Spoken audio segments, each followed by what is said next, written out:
sideways so I don't trip on it. So, how's everyone doing today? What's new and good? So the first thing we do in every class, Elaine, just like we do at our fitness business, we ask our clients what is new and good in their lives, because there can always be something new and good, all right? No matter what you're going through. So who's got something new and good to report today? Matt? Monday morning in Orlando is extremely busy, so you need to give yourself an extra hour to get to the airport. Were you late for your flight? Yeah. Were you? Yeah, we ended up, well, the good part is we ended up having a rental car, so we knew we weren't going to make it. We just took it down to Miami.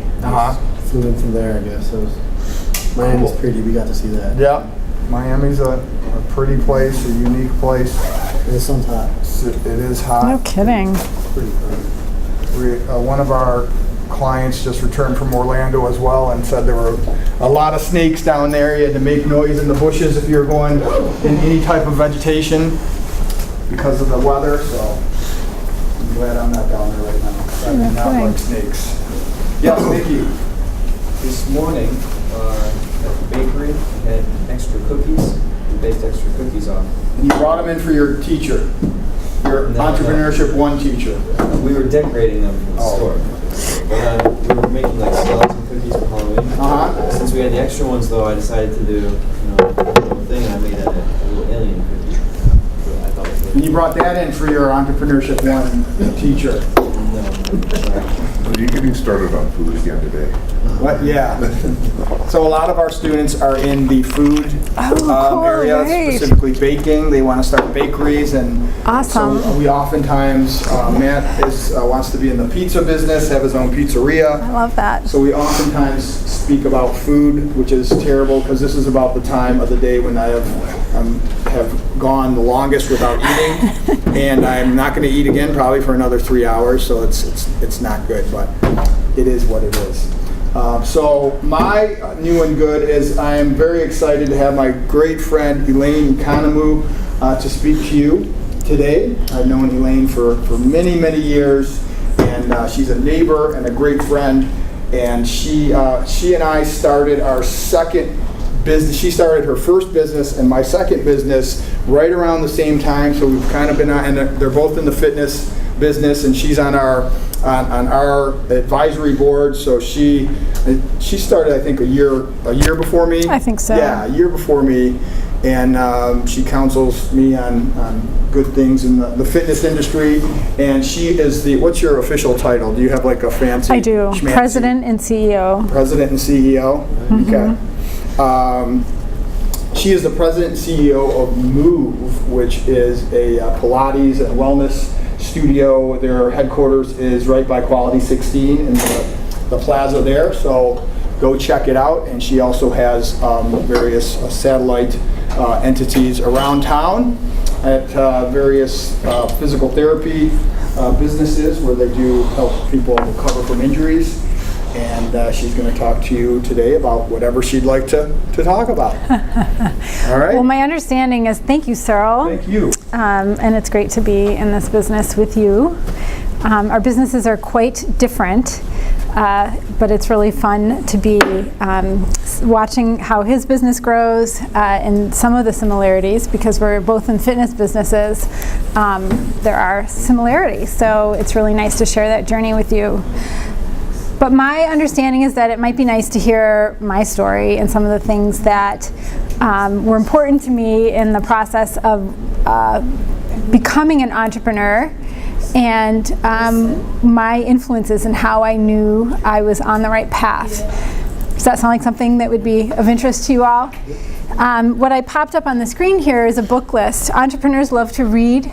I love to read, and this is a book, a list of books that have been really influential to me. You can pop a picture of it if you want. And because if you are really serious about starting a business, there are several books on the list that I'll touch on as I'm telling you my story. And you've probably heard of some of them too. I am using my phone today, so I'm going to duck down and take a look now and again. Let me see if I can set it right up here. So Move is a mind-body fitness studio. Our mission is to help people live a joyful life in a fit and healthy body. Our vision is to live in a world where fitness is defined by moving your body in ways that you love, as opposed to some cultural imperative about how you should look.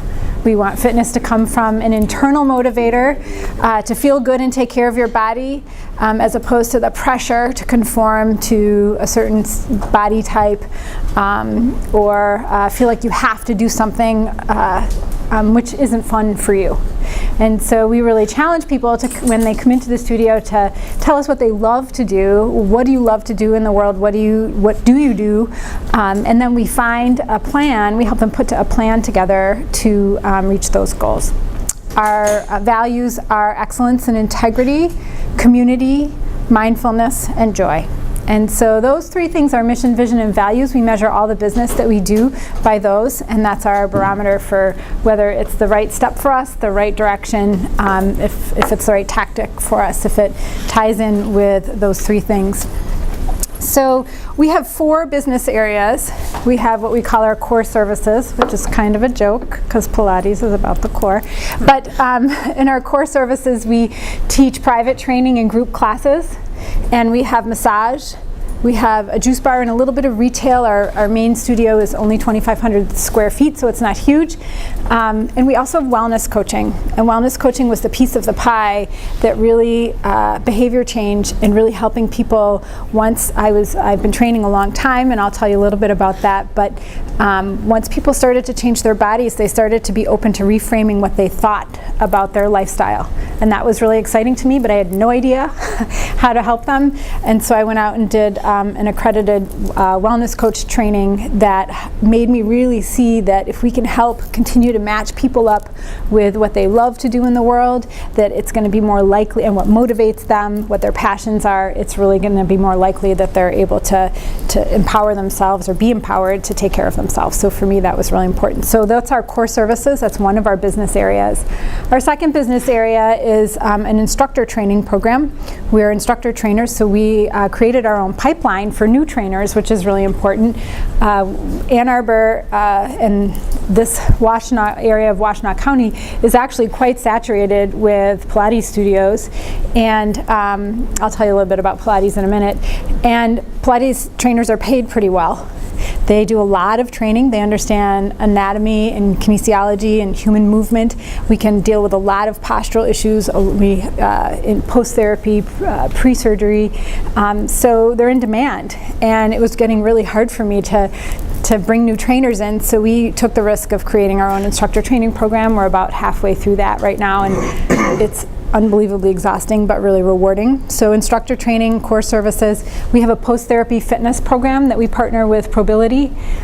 Probility is a PT system in the Ann Arbor area. It's a wholly owned subsidiary of St. Joe now, but they still manage and operate their own business. And the president of that company has been a mentor to me, and after he got to know me a little bit, he asked me to take on the role of building a post-therapy fitness program for his system. So we also have that housed in our State Street studio. We opened a second studio on State Street. So the last area of business is workplace wellness. I've always knew that it would be good for us to take the things that we do, now that we have the behavior change piece, we have the fitness piece, we have the understanding of how to help people with address low back pain, all sorts of postural issues, and work with companies and partner with them to develop programs to help improve their staff. So these are things that I knew as we opened Move were on the radar of companies, and was becoming more popular and more important for engagement and retention of employees. And so our biggest workplace wellness partner is St. Joe Hospital. We are the staff. We teach all the staff fitness classes at St. Joe Ann Arbor and in Livingston. So we teach 15 classes a week. I do wellness workshops. I get to work with residents and help them with their burnout and resilience programs that they are trying to implement in the hospital to help.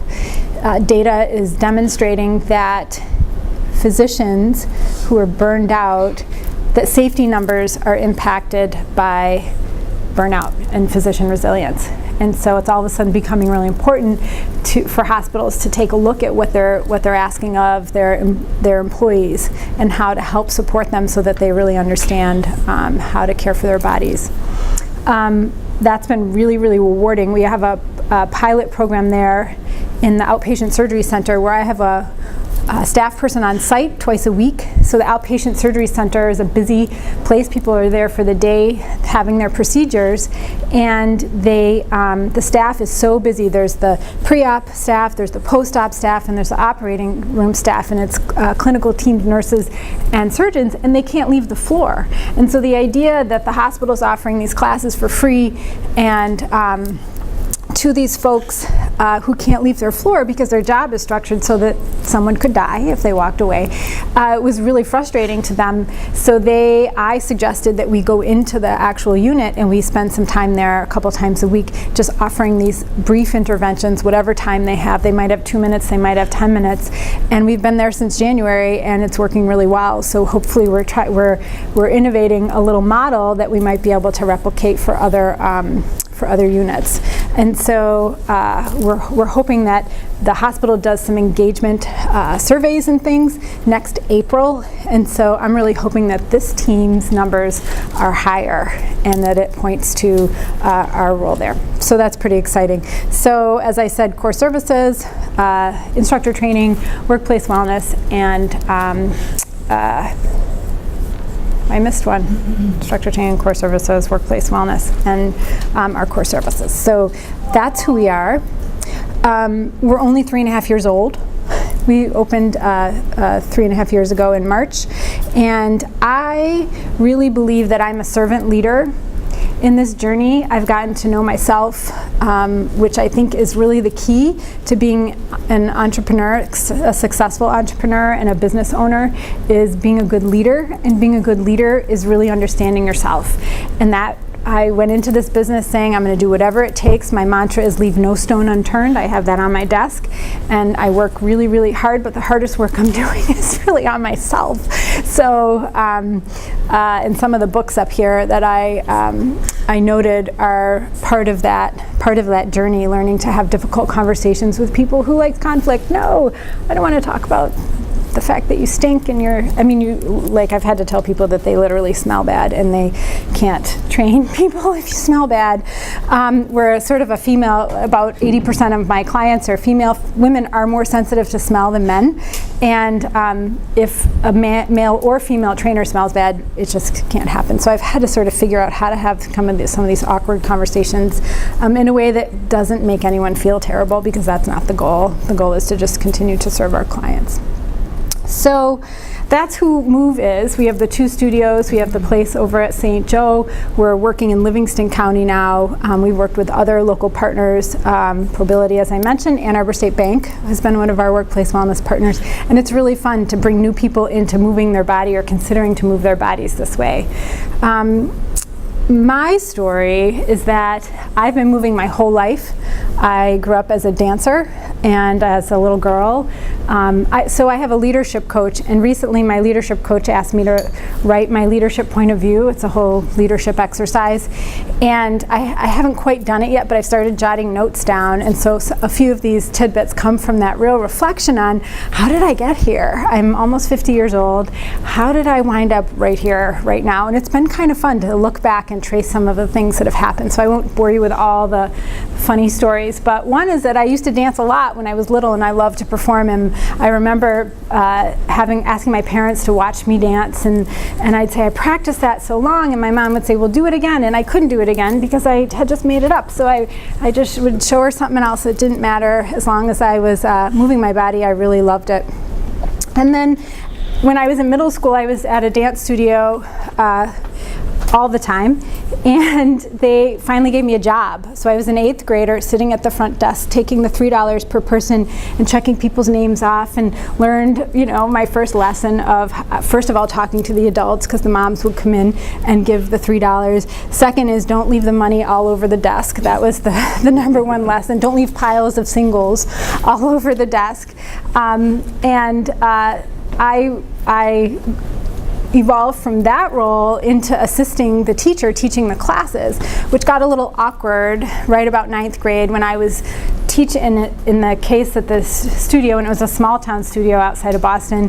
The studio owners didn't show up.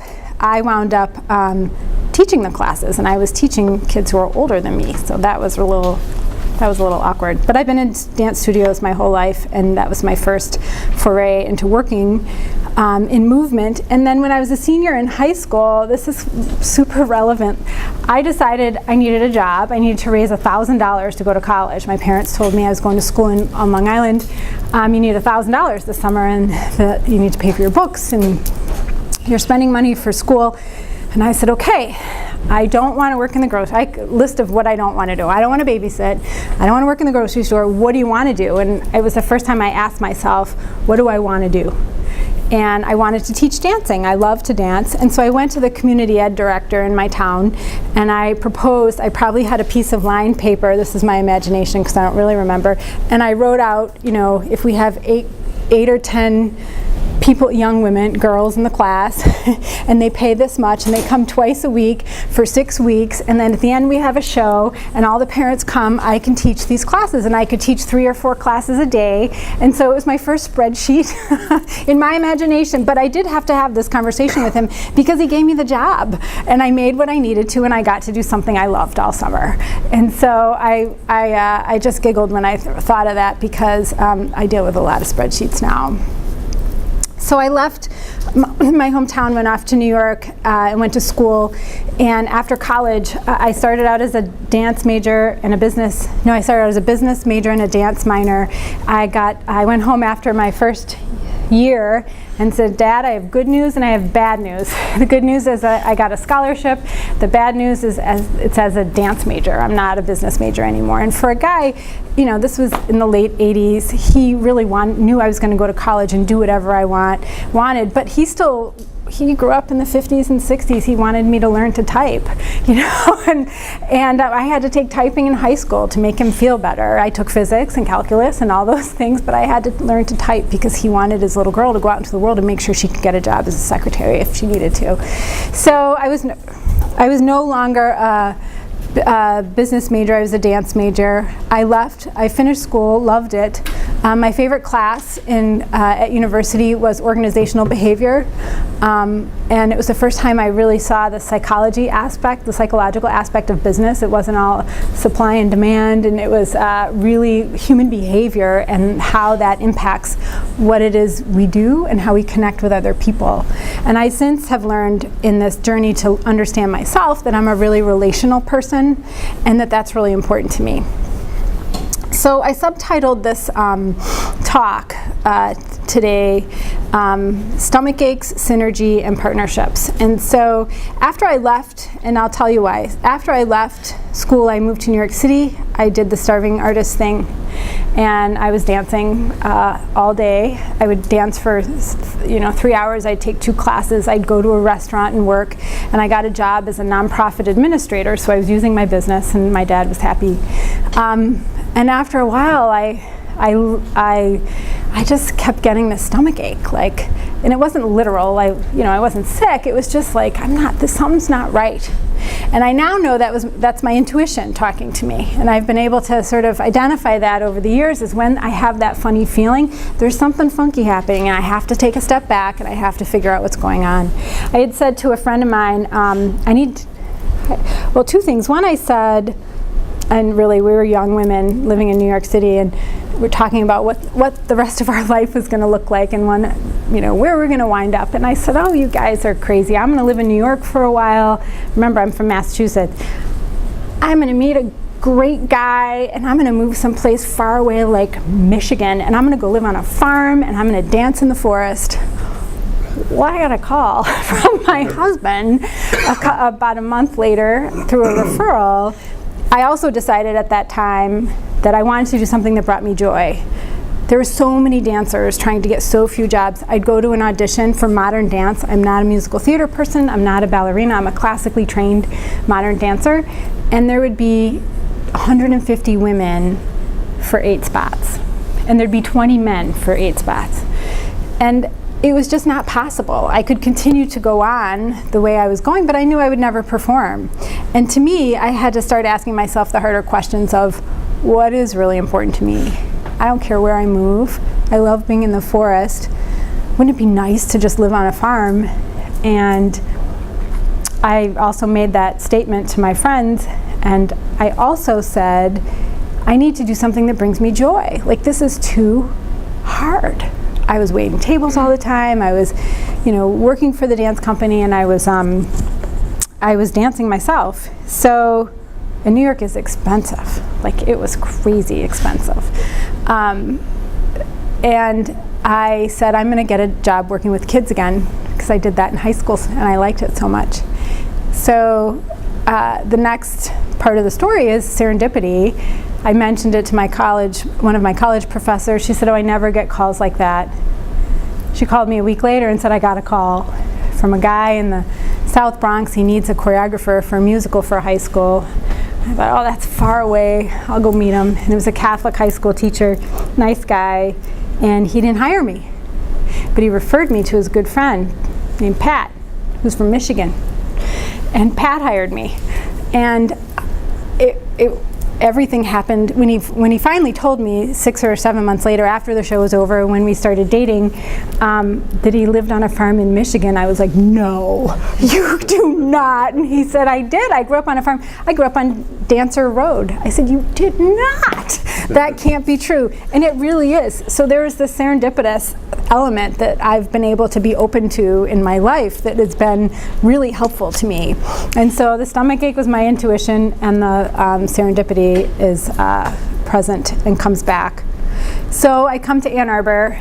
I'm teaching movement. I find Pilates. We moved to Chicago first. I won't bore you with all that. We wind up coming to Ann Arbor, and I'm teaching. I start my family, and teaching Pilates is really, really helpful to me. I realize that Pilates is the bridge. I love to move, and then when I stopped dancing and I would go to a gym, and everyone would look miserable. Like, literally everyone was hurting, and they didn't look happy, or they were disassociating from their bodies. They were reading books, or they were listening to music, anything to not feel the pain of what it was they were doing. And I thought, this is so weird. That's so different from the world I just left. How come, what's different? And to me, when I found Pilates, it really made sense that the movement we teach in Pilates is the human movement, anatomy, alignment, and then you go do whatever it is you love. If you're like him and you like to do crazy things, you go do them. And if you love to dance, you dance. If you love to garden, you garden. If you love to walk, you walk. If you just want to play with your kids, you play with your kids. That's really, to me, what I saw when I found Pilates. So I worked for a few other people. My kids were little, and I was so glad to not have any responsibility except show up and teach and go home and go to my real job, right? I had 3 kids. Life was crazy. We lived out in the country, and so I did do a lot of that country stuff that I loved. So I had a couple of moments where I sort of stopped and thought, as my kids got a little older, about what was next for me. And one moment was the moment of seeing people who wanted to change their lives, and once they started to change their body, they wanted to change their lifestyle, they would say things like, well, what do you eat? I feel better, or my pants are looser, or my back doesn't hurt anymore. And that's the best feeling ever, is when people don't have pain in their body and they can have ease and comfort and feel strong. And they were ready to change, and that's an indicator in coaching. There's assessing people's readiness to change. But I didn't have the tools to help them. So I went out and did the wellness coaching that I mentioned, and I started to see that my fellow colleagues were not the same. My business got full during the recession. I taught private training and group classes in my home and in a wellness center in Chelsea and a little studio downtown Ann Arbor. And literally, my business became full during the recession. People were paying me $70 an hour to train them in 2006 and 7. And I would take on a new client. I took on my last client and said, don't tell anyone. I can't take on any more clients. I had a 2-year-old. And I thought, why is this so easy for me, but some of my colleagues aren't as successful. And I just started to really know that instinct of the idea that I had things that were pretty easy to me, because I know now I'm a relational person and I like making those connections, that don't come that easy to other people. And it's not good versus bad, it's that other people have other strengths that I don't.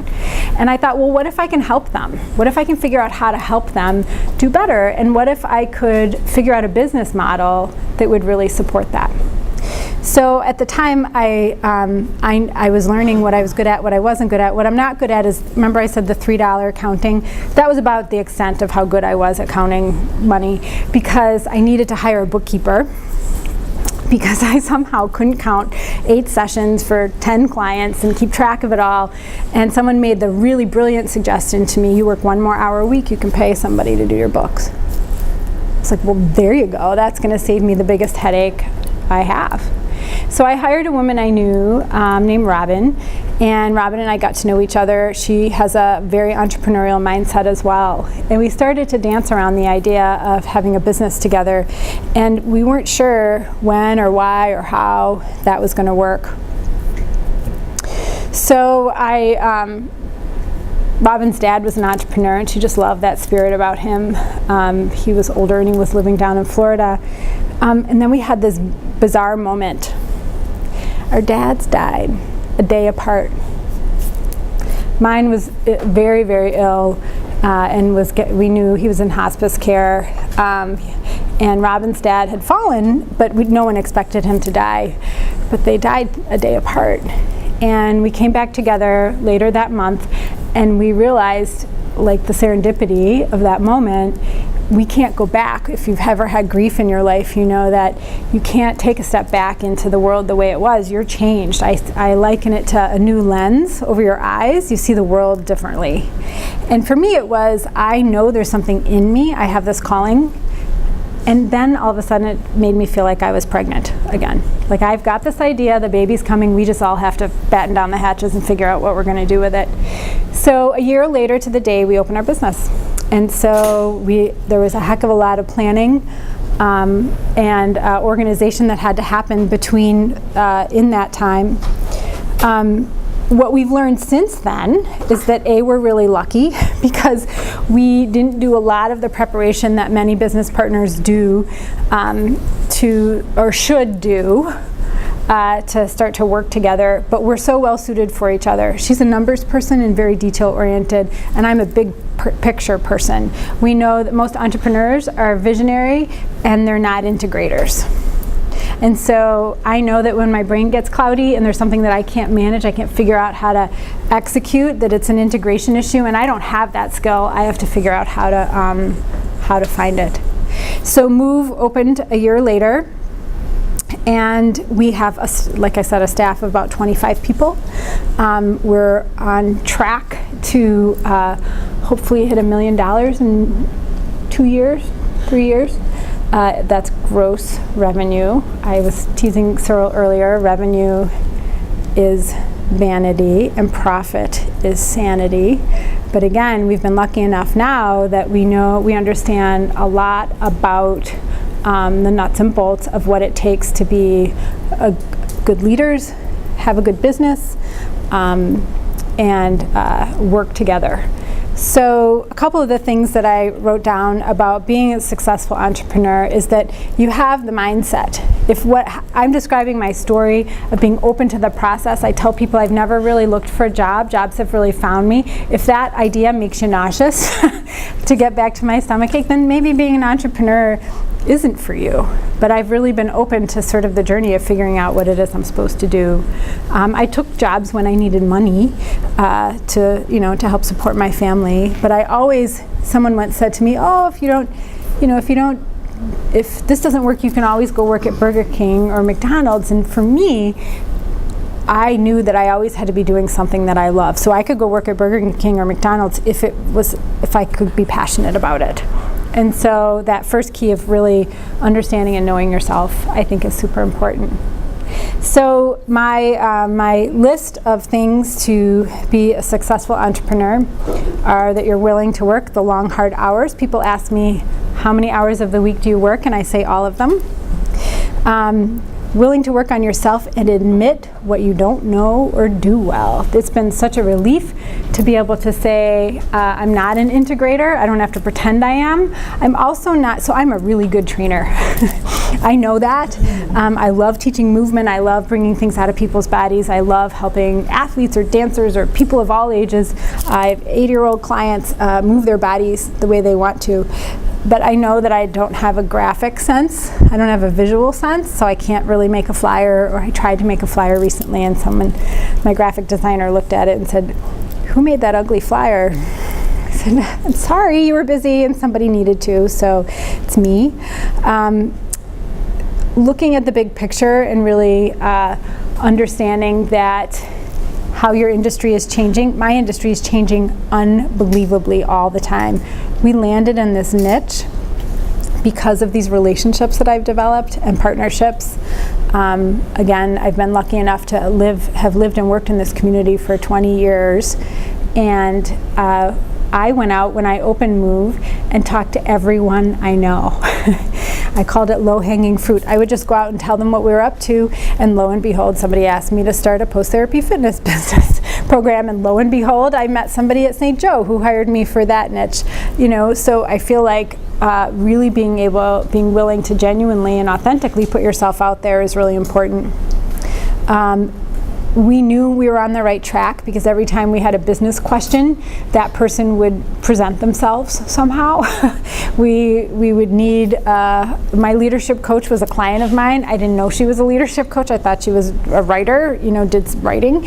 And when I found that out, I got really excited and said, well, I'm a leader. I could use a little help. And that's been really helpful. So a growth mindset, knowing that you're in it to grow, to understand what growth means in a business. It means something different in my business maybe than in something someone else is interested in. Health and wellness is a huge industry and it's growing. Understanding what your profit margin is supposed to be. There are industry standards for that, and moving towards adjusting things to get there. People say find a mentor, but what do you Google mentor? That's really hard. That's the part about really doing the self-assessment to understand what your needs are, and being curious. When I train clients, I say let's just be curious about why that doesn't feel good or feel right, or what the goal we're trying to get to. And I teach my trainees to be curious. So you being curious about what it is the areas that you need help with. Will lead you to being able to go out and seek it from somebody who could become a mentor. Do it all, but not at once. I'm a type of person. In fact, my leadership coach counseled me this morning to maybe consider not trying to move 4 or 5 or 6 or maybe 7 strategic objectives forward this quarter. Maybe there's a couple that can wait after January 1st, but I'm used to trying to do a lot and accomplish a lot, and when the fatigue and the vulnerability and the worry come in because I've got a lot of balls in the air happen, I have to sort of step back and really manage my own stress. And so you'll see up there a book called Self-Compassion by Kristen Neff. She literally wrote the book on self-compassion, and it's real. And that's part of what we're working on with the hospital right now. Stress impacts your hormone levels. Your hormone levels affect your inflammation in your body. Inflammation really causes disease. And so though that connection is data-driven, it's documented, it's evidence-based, however you want to hear it, but managing stress is a real issue. So really understanding and cultivating mindfulness. Headspace is my favorite mindfulness app. Everyone thinks that meditation, you have to sit in a funny position and chant and close your eyes and have some incense burning, but really taking a few deep breaths at a stoplight, maybe in your car, or building the awareness of just being present when you eat, or using an app like Headspace, which might be guided meditations, to calm your breathing once a day for 2 minutes has a really profound effect. And it becomes a habit because you start to notice that you feel better.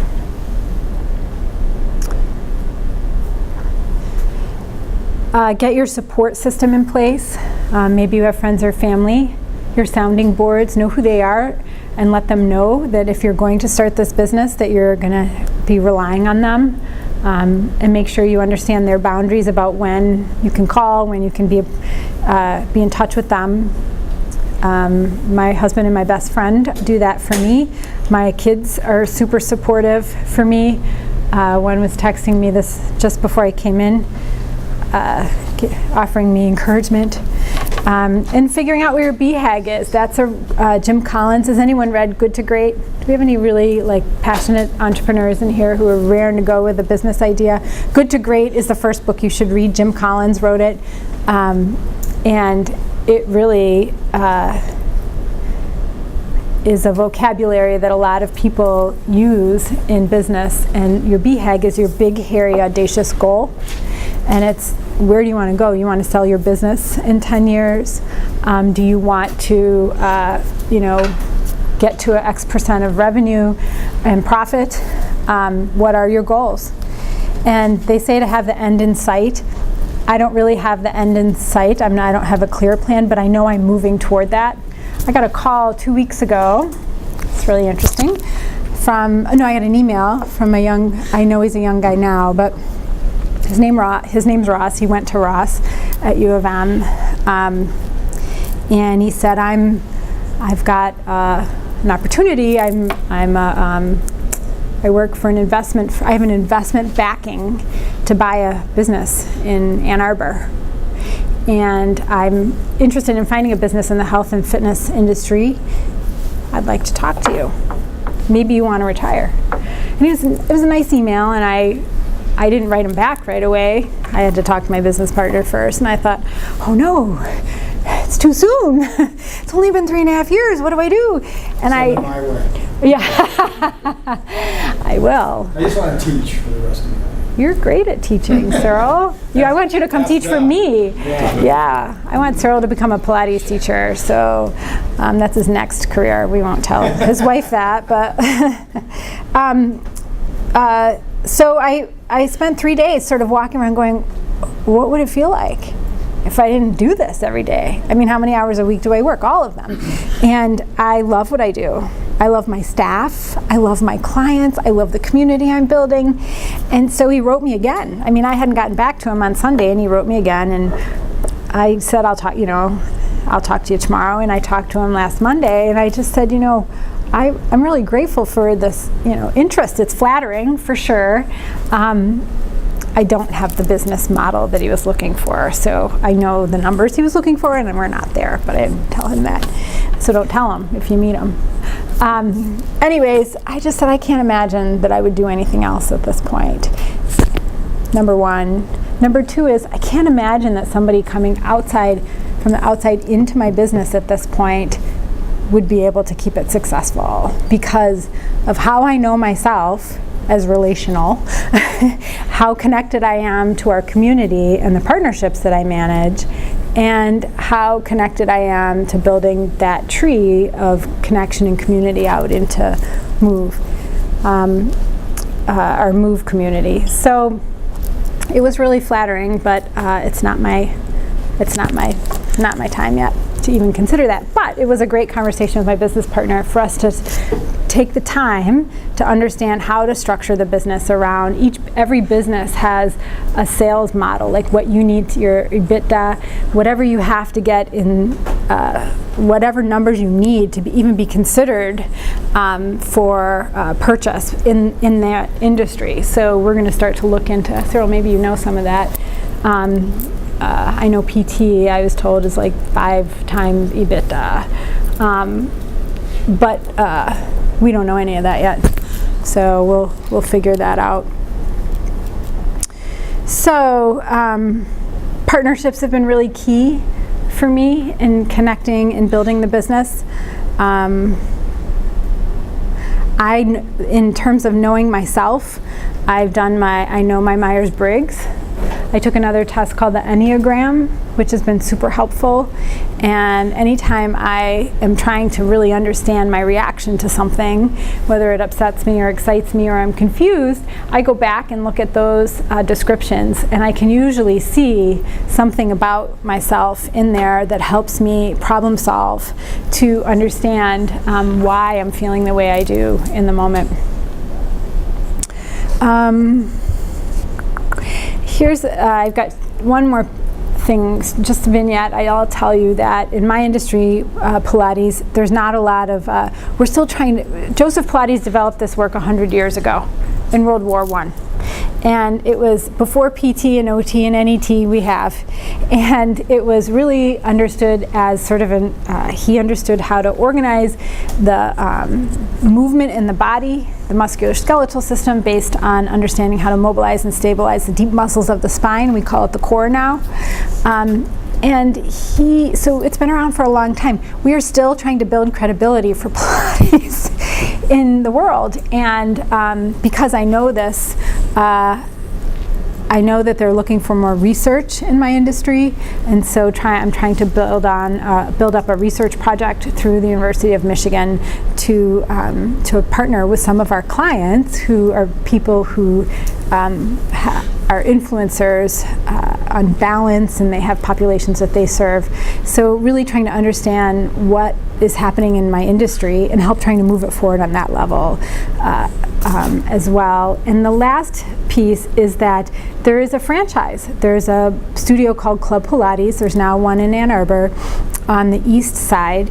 And that studio owner is so interesting. I think he's a business guy who just liked the franchise. He could have chosen Dunkin' Donuts, but he chose Club Pilates as his franchise. He knows nothing about Pilates. Nothing. He called me 5 times to ask me if I wanted a job. My sons kept saying, call him back, Mom, go to work for him, go on an interview, and then tell him. No, I wasn't going to do that. But I really wonder, because I know our community, he's having a hard time hiring people because we have such a tight-knit community of teachers around here, how that business will do. And so here's somebody who can have all the business savvy in the world, textbook-wise, but really doesn't understand the industry, and it doesn't, I hear it again and again, that it doesn't always apply to every business. Just because you run one business well or you went to business school doesn't necessarily mean that you are going to be a successful business owner. Having that passion and knowledge is really going to support you in being successful in whatever you do. So the only other tidbit I have is about well, actually 2 brief things. One is there's a group called EO, Entrepreneur Organization. There's EO Detroit. And they have an accountability group if anyone has a business that they're trying to grow. Once you hit $250,000 in revenue, you can become a member of EOA.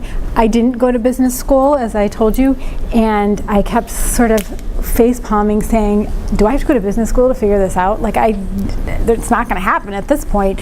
But EOA has given me sort of the infrastructure to really understand how to organize around cash and people in sales and marketing. So that's the on my list, the Vern Hernish Gazelle's book. That's the coaching that Marie does, that Cyril is going to meet. And that's been really, really helpful. Built up a lot of confidence and resources. Gazelle's is the name of the book. And EO Detroit. They have a website, capital E, capital O, Detroit. Great program. The EO organization is sort of I call it like a fraternity for business owners. You get into a forum, and those 5 or 6 business owners meet regularly, and they talk through topics that really help you dig deep and problem solve and experience share with your business. And it's not like there's networking groups like BNI. It's not networking. You're not selling to anyone in the group. You're really just building your support system. And the EOA, the accountability group, is the one I was in, and that's the one that's really tactical in learning. You meet every quarter as a big group, and then you meet every month with a mentor from EO. That's been really. EOA was the one that you had to hit. EOA is $250,000 in gross revenue, between $250 and $99999. So once you hit $1 million, you can go into EO. The big kids program. Yep. And then finally, I'll just tell you a little bit about how my business is financed. We worked through a bank and a private investor. We tried to not move the fanciest We wanted to have a boutique fitness experience, but it's not the most opulent place. So we were very careful in how much debt we took on. We did not want to look for my investor who is not a huge investor, but a small investor, said that banks only want to give to people with money, and VC funds they'll own your business, and they'll tell you what to do. And I thought, well, why the heck does anyone do any of that? Like, I'm not doing this to give it away to someone else. So we were lucky in that we were able to work with a local bank, and we chose a local bank because they know us, and get some funding that way. But it really still took every last little penny I had. And I think that it's still going to take me to about 5 years to make my salary. So most part of my staff makes more money than I do. Everyone thinks I make $1 million. I mean, not literally, but everyone thinks because I own the business. And it's a beautiful business, and you go there and you think that it looks successful by every stretch of the imagination. It's busy, people are happy, we're growing, we have these great contracts and these great partnerships, but it's still that incremental growth that means that I get paid, and then we are profitable. So that's the truth. Did you find your investor, was it just a relationship that you had, and they approached you and said, hey, we'd like to invest in your business? You didn't go out searching for them? I did not. And I think that it's an angel investor for sure. What I did was I had such a cadre of loyal clients that when I started talking about the business, so I didn't really say that I did a lot of fundraising. When I was working professionally in nonprofit administration, I worked a lot in development, and I was never afraid to ask anyone for money for the musical society or for the dance company I was working for, because if you love dance and you had $5 extra in your pocket, you'd give it to something that you believed in. So for me, it was really matching people up with their beliefs when I was in development. Some people would say, ick, that's really gross. I could never ask anyone for money. That makes me feel bad. It makes me feel creepy. And I get that, but to me it was like values. If what you do, if we share the same values, then you're going to give to this organization. If not, then that's okay. And we just had a nice conversation about what's important to you and what's important to me. So when I started thinking about the business, I knew I had about 15 or 20 people who were so eager and supportive. And they were clients, and so I just started gently saying things like, we're thinking about putting an investor profile together. I'm wondering, I'm hoping that maybe I can share it with you. So I didn't ask, I just sort of said, I'm hoping maybe I can share it with you. And just to see what their body language and their reaction was. And a couple of them were like, yeah, sure. Oh my goodness. And then one of them asked me again and said, did you ever put that together? Because I'd really like to see it. And I said, yes. And I went home that night and I put it together. I went and saw them. Exactly who they were, right? Yep, it really was. Yep, it was exactly. And so that was, and it's not, nobody gave me the money.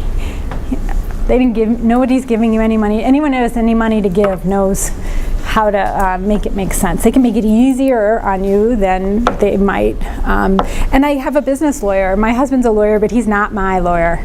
He said, you need a good business lawyer, and he happens to know someone he went to school with he likes a lot.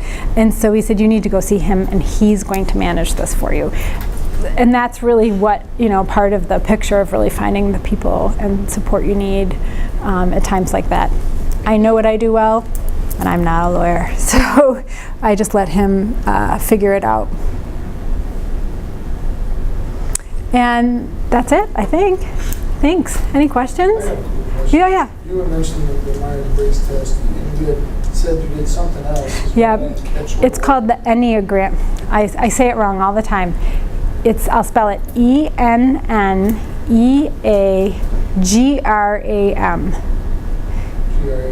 GRAM. Yep, Enneagram. They're both evidence-based tests. They're different types of tests. The Myers-Briggs, you can get a free online, the Enneagram is going to cost you $15 or $20 to do. Same type of test. You answer a bunch of questions, and it tells you there's like 9 personality types, and I'm a 2, I think, or I'm a 2. I'm a helper, and it helps me so much to understand what my identity is, what I connect with, how I fill myself up. There are some people who some numbers they need to be seen as the person of power in the room. There are some people who need to be seen as keeping the peace in the room, and there are some people who really need to give and receive love as part of who they are. And that was really interesting because that's that relational piece. Like, I really like helping people and being a servant leader, and every time, and the interesting thing about the Enneagram is that you see where you are at your highest self, and then you see where you go when you're not so high, when you're not at that highest self. So when you're feeling icky inside and you think, oh, I'm just not jiving with whatever's happening, your partner, spouse, family, business partner, whomever, you can read the Enneagram character type and you can profile and you can see a little bit of what's going on for you. And so it became really easy for me to just sort of accept that. Look, it's on paper. It's just, that's part of my character. Let's see how I can help go back up to that higher self. So there's so much written out there. What was the first test? Myers-Briggs. Yeah. MEYERS. Is that right? Yeah. And it's also called the MBTI. They're great.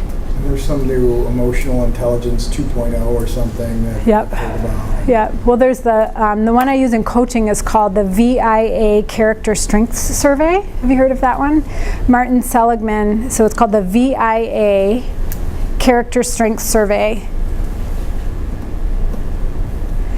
And if you Google that and the name Martin Seligman, Seligman. Martin Seligman is sort of the father of positive psychology. He's the person who really spearheaded the study around positive psychology and behavioral science, and they did a big study around sort of 25, and they named 25 character traits. And you take that test, and it's free. That was totally free. And they have one for kids, which is really great. And he was at the University of Pennsylvania, I think.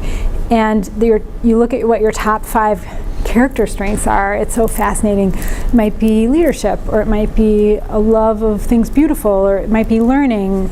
I don't exactly remember what mine are, but then what's really interesting is to look what the bottom 5 are too, and say, oh yeah, I don't do that at all. So knowing yourself. Another question. So your business you were mentioning that a lot of like different segments, like Juice Bar and the thing at St. Joe's. How do you know when your business is ready for that like extra level of complexity, or is it just like an organic process? For me, it was really organic. I visioned the studio. Like I said, I'm a visionary. I really can see the picture of what it's supposed to be, but my integration skills aren't so great. So I'm very tactical. So if you give me a list of things to do, I can do that. But the original business was the model of private training, group classes, the Juice Bar, wellness coaching and massage, and so we call those our core services now because that's really how we started, and everything else really was organic. And because we were trying to pay our rent, when business jumped through the door, we said, yes, we can start a post-therapy fitness program, yes, we can send people over to St. Joe, but it's really worked out because we were able to sort of keep that authenticity of the partner of the relationship, and my staff really loves being in both those places. Yeah. You mentioned that you felt like the business wouldn't be able to run without you and your knowledge being in the center of it. Do you feel like that could at some point be a disadvantage to you if you want to pass on the business? Yeah. In the future, do you think you'll do something actively about that? Or do you think That's a great question. That's really perfect. What I should have said is right now. I really feel like we're not done opening yet. right? I want to get to a 10% profit margin. I want to make my salary. I want to have our programs be the current programs we have as robust as possible. But then I don't think it's going to be up to me. I think because I feel like we're still opening, or depend on me, because I feel like we're still opening right now, and that sounds crazy 3.5 years in, but I still have things to do on my list that I had when we opened the business. And I think that once we get to that 5-year mark, I'll be able to say, yeah, it's time. I mean, or it's not going to be time for me necessarily to leave, but I don't think it will be hard eventually, and I think that will be part of my strategy, is making sure that the business can run itself, and that's the infrastructure we've been trying to build. And I guess I should clarify that I don't necessarily think that it depends on me. I think that another Pilates trainer could run a Pilates business pretty well. Do you know what I mean? I don't know that I think that somebody who doesn't understand my industry at all can just dive right in. I could be wrong, right? I could be wrong. I've never done this before, so how do I know?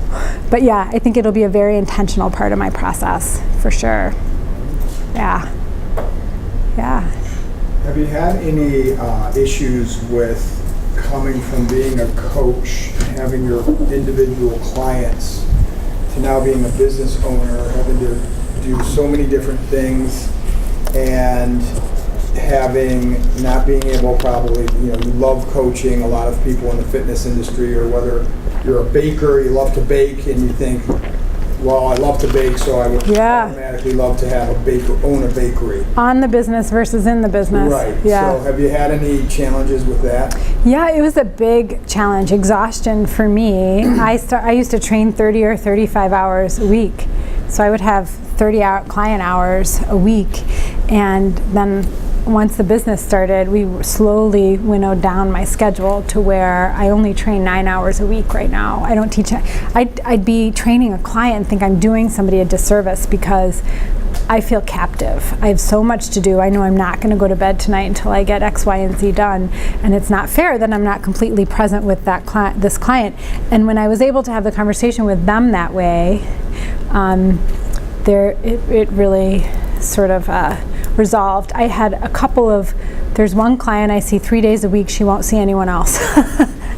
And then I had a couple of clients who said, oh, you're not going to be able to train me anymore. It's okay, I'll go see someone else. I know you need to see, you're going to need to pass me off, and that's okay.